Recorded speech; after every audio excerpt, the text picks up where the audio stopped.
It's 11 p.m. on a Sunday, and you're lying in bed doing the thing you swore you wouldn't do, scrolling.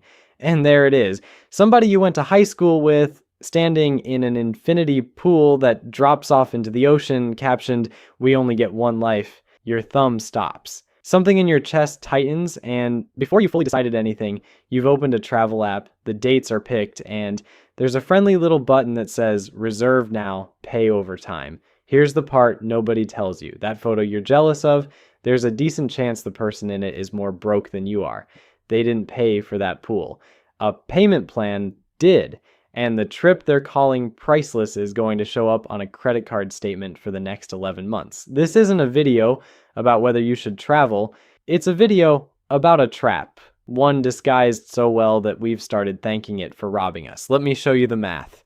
My name is Nick, and I spend an unhealthy amount of time thinking about where regular people's money quietly disappears to. If you've ever come home from a well-deserved break and felt vaguely poor for months, hit subscribe and drop a like. Because today, we're pulling apart the most socially protected overspending in America: vacations. Before we dive in, let me be crystal clear about something. I'm not a financial advisor, and this isn't financial advice. I'm also not here to tell you to never leave your house. I love a good trip. What I'm going to do is run the real numbers on something we've all agreed by unspoken cultural treaty to never run numbers on. Because every other category of spending gets scrutinized. You'll agonize over a $9 streaming subscription, but a $6,000 trip. We earned it. And that little exemption is exactly where the trap lives. Let me introduce you to two people because they're going to walk through this whole thing with us, Ross and Rachel.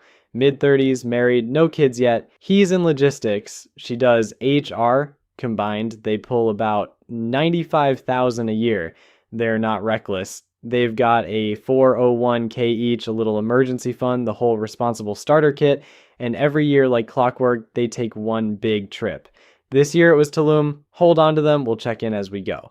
Let's start with what people are actually spending because the numbers are genuinely a little unhinged. When Empower surveyed Americans about travel in 2025, the average person said they expected to spend around $10,600 on trips that year. $10,600. Let me say that again, because it's easy to let a number like that slide past you. The average American planned to spend more than 10 grand on vacations in a single year. Other surveys land lower, somewhere around 5,000 per household.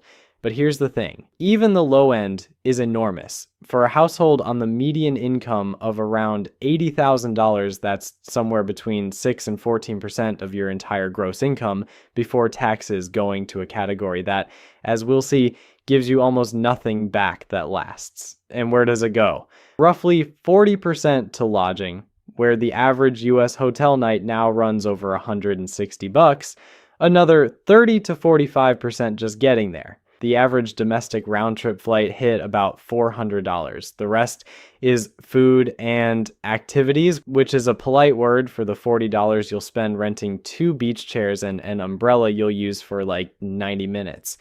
Now here's the part that should make you sit up. This is all getting more expensive fast. You know, in early 2026, airfares were up more than 20% compared to the year before. 20%. That's the first time airfares jumped that hard since the post-pandemic chaos. Hotels up, food up. Your wages, meanwhile, doing their usual impression of a sloth climbing a grease pole. So no, you're not imagining it.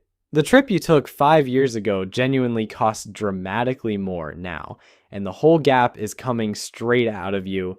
But expensive isn't the trap. Expensive is just expensive. Here's where it actually becomes a trap.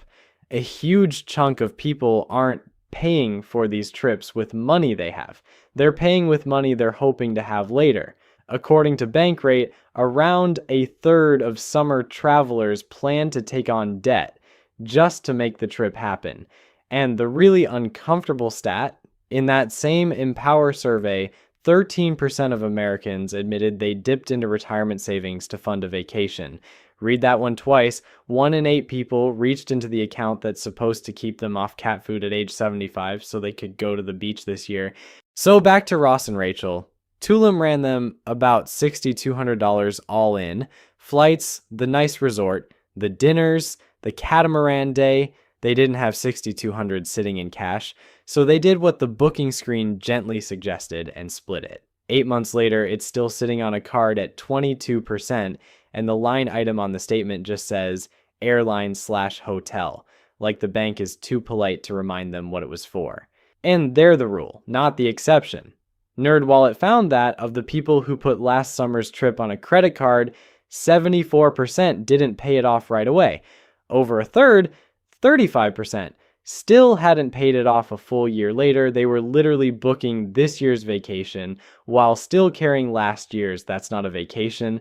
That's a timeshare of regret with no off season. And that interest at 22% dragged out the way most people drag it out. Ross and Rachel's $6,200 trip quietly becomes closer to $8,000 by the time it's gone. You know what that means. They paid $8,000 to experience 6. Congratulations, you've invented the world's worst exchange rate. Then there's the new flavor of this, the one your parents never had to resist. Buy now, pay later for travel. Companies like Affirm, Klarna, and Uplift have wormed their way right into the booking screen so that at the exact emotional peak, when you can already taste the pina colada, there's a button offering to split it into 4 cute little payments. Nearly 1 in 5 travelers now plans to finance a trip this way.